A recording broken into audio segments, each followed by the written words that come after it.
From the CyberHub bunker and studio, you're tuning in to the CyberHub Podcast. And now for your host and CISO, James Azar. Good morning, hungover people of America. After an exciting Super Bowl yesterday, I'm sure many of you woke up this morning going, did Kansas City really win that one in overtime? They did. And as a Niners fan, I was heartbroken, turned it off, and I didn't watch anything after that touchdown in overtime. That's it. I was done. That was it for me. That was it for today. I was done with it.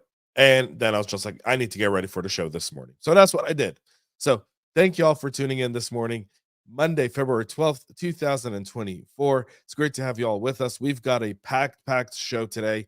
Ivanti just can't seem to catch a break. We're going to get into that here in just a moment, as well as the escalating geopolitical tensions are really wreaking havoc on cybersecurity and cyber practitioners all over the world, not just in these United States. So join me for a coffee cup of cheers this morning. I've got my double espresso, whatever you're enjoying to power you through this week and this Monday morning. Coffee cup cheers, y'all.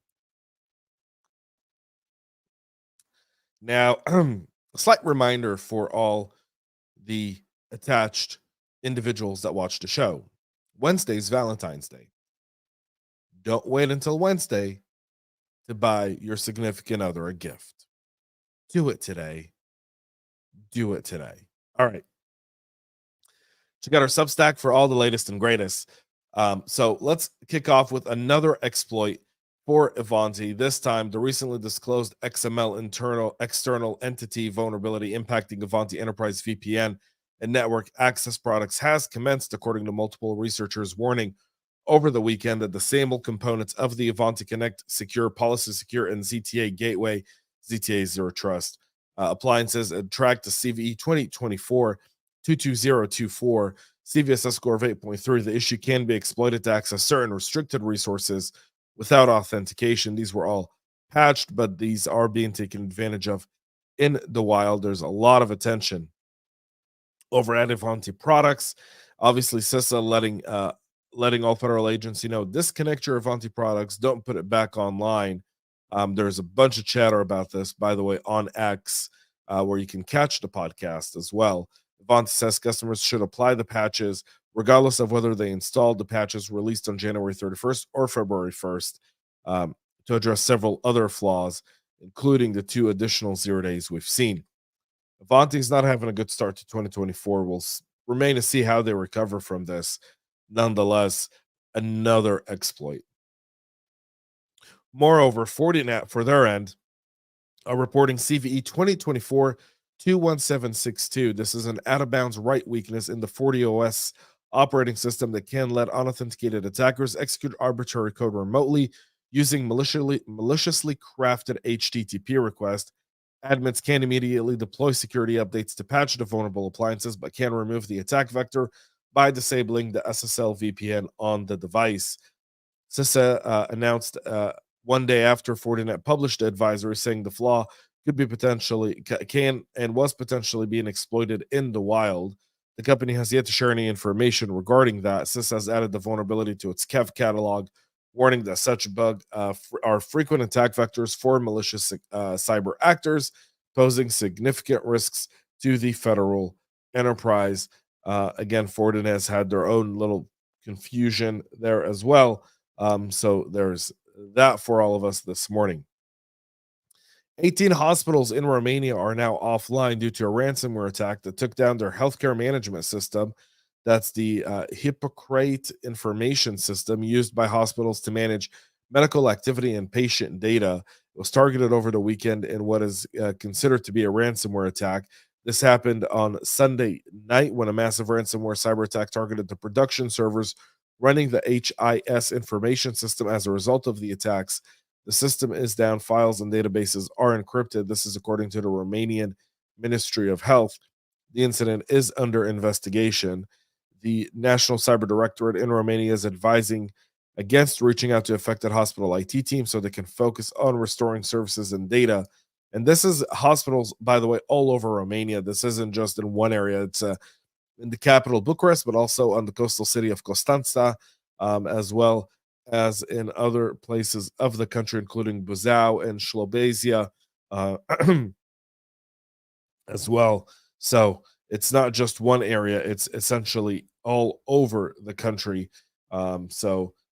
We obviously wish the best to the Romanian folks as they try to recover from this ransomware attack and restore healthcare for their people.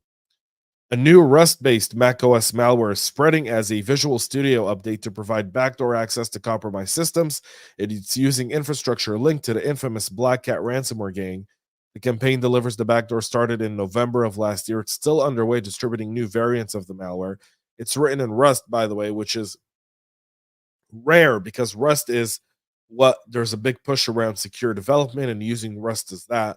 The malware can run on the Intel-based x86 underscore 64 or the ARM Apple Silicon architectures, according to researchers at Bitdefender who are tracking it and calling it RustDoor.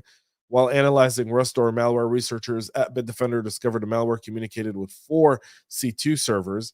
Looking at the threat intel data, the analysts found that 3 of them have been used in attacks linked to Alpha 5 or Black Cat. However, the researchers highlighted that it's insufficient evidence to confidently link the 2 to backdoor to a particular threat actor. It could be just some IOCs and artifacts with a potential relationship, meaning similar broker in the middle. And that kill chain article I've been working on, I'm hoping to drop that this week. Fortunately, I've been a little under the weather over the weekend, and I'm extremely busy with some stuff in my day job, so I haven't had a chance to finish it. But I should be wrapping it up this week. Criminals are have less freedoms in terms of choosing infrastructure. We'll get to that as well in the article. So the encryptors of Mac OS systems do exist. They're built for Apple M1 from Lockbit. That was created in December of 2022. So we'll see that this does have some backdoor capabilities, including list of running processes, executing arbitrary shell commands, changes to current directory, creates a new directory, removes files, potentially deleting files or traces of malware, removes directory, pauses execution at a set time in order to evade detection, uploading files to a remote server. I mean, it's got a lot of very advanced capabilities, that stuff that we would look for as practitioners. So you have to understand that as our threat actors start to really change the way they behave, we have to update the way we respond. And this backdoor here is an example of that. For more than 2 years, China's government's been trying to portray itself as somewhat of a victim by the hands of the big United States and cyber attacks. Well, the Sentinel-1 team found that most of the claims by Beijing were unsubstantiated, often based on previously leaked U.S. intelligence or lacking any sort of technical evidence. However, this hasn't stopped the misinformation campaign and propaganda from the CCP.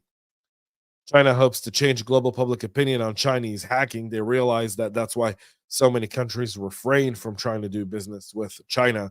If anyone watched the Tucker Carlson interview with Vladimir Putin, the Russian president, there was a part where Tucker asked him about China, and you could see Putin shift a little bit in the way he discussed this. You can also see his tone kind of shifted around China, mainly trying to show a united front with China, not expressing the fact that he's concerned about the rise of Chinese. They share a 1,000-kilometer border, obviously, and so there's a lot there. But you can tell there's a very lack of disdain to China. China, for their end, they're trying to kind of make it seem like the U.S. is up to all of this. The White House has a statement contained a reference to charging documents against China, but again, China, for their end, trying to play the victim. And it's like the boy who cried wolf. Eventually, the wolf showed up. China. We'll see what happens there. So lack of evidence, obviously, Edward Snowden's leaks. There's a whole bunch of stuff there with the Chinese, but the Chinese are kind of like trying to say, well, we're victims. The U.S. attacks us a whole lot more, et cetera, et cetera, et cetera. If you buy into that, then there's a bridge in Brooklyn I can sell you. This leads to another stealthy campaign that's being linked to China, according to Cisco Talis. So the cyberespionage campaign has been dubbed RustDoor. It's a modified reverse proxies like fast reverse proxy, SOX, and Venom, and the abuse of legitimate tools for malware delivery, persistence, and command and control setup. According to Talis, the use of reverse proxy tools overlaps with tools, techniques, and procedures associated with several Chinese threat actors, but there's not enough evidence to link it to one or other known groups from China, meaning it's a combination of a whole bunch. The campaign was identified in May of 2023, but it likely started in March of 2021, with the threat actors exfiltrating data from victim organizations, which is an Islamic charitable nonprofit organization, twice a month. At this time, they've only discovered one compromised target. However, the threat actor's ability to maintain long-term access to the victim network without discovery suggests there could be others. The Sardor custom backdoor can exfiltrate data to a CNC, execute payloads in a fileless mode, search for session IDs, update its configuration, remove itself, and provide remote shellcode execution. The threat actor was seen abusing Windows management instrumentation for lateral movement and registering modified open source reverse proxy tools as scheduled tasks for persistence. This was predominantly done in Saudi Arabia, but there's reasons to believe China has been trying to gain inroads into Saudi Arabia for quite some time. And this could be one way of doing so. The Israel-Iran conflict. So October 7th, Hamas attacks Israel, kills 1,200 people. Yesterday, the IDF, in a heroic rescue operation, rescues 2 hostages that were being held in Rafah in southern Gaza. So Iran, for its end, are now trying to use cyber not only to attack Israel, but also to attack countries that support Israel, but also to deter countries who are trying to support the Israeli defensive war that was launched on them on October 7th. In a report published this week, Microsoft characterized the global proliferation of Phase 3 in Iran's Hyperionic cyber offensive. This is likely to be part of the Iranian government's strategic pressure campaign, according to Recorded Futures Insight Group, who chose not to be named for this story. Tehran is hoping to influence governments directly to not get involved in the conflict via the ability to impact economies. The most recent known case occurred on February 1st. Albania's Institute of Statistics disclosed on Facebook that a cyber attack which aimed to damage their data had caused the internet service of the official website and email to be interrupted. And that's not the first time Iran targets Albania. They've had a series of attacks against the Albanians. The Albanians and the Israelis historically have a very, very tight relationship. It actually dates back to World War II, where many of the Albanians hid Jews from Nazis during World War II. It's one of the unknown facts of some of the ethnic Albanian Muslims in their quest to help save Jews during World War II. Microsoft noted in its report that Homeland Justice has previously targeted Albania alongside other countries perceived to be in support of Israel. In a series of Telegram posts, the group framed the stolen data in wider context of Albania's support of terrorists, including the Mujahideen al-Khalik, a Iranian descendant group with ties allegedly to Israel's Mossad. Meanwhile, not one day after Albania's statistics snafu, Iran's cyber attack net once again reached U.S. shores. The Department of Treasury and OFAC sanctioned 6 officials in what was a prize sanction and nothing else. And Iran again has some phases to this conflict, and very little is being done by the Western world to put that to an end. The Justice Department announced on Friday that the Warzone RET cybercrime enterprise has been dismantled as a result of an international law enforcement operations. U.S. authorities have also unsealed charges against 2 individuals allegedly selling the malware and offering support to users. On the technical side, authorities have seized 4 internet domains that were used to sell the Warzone RET. The domains now display a takedown notice.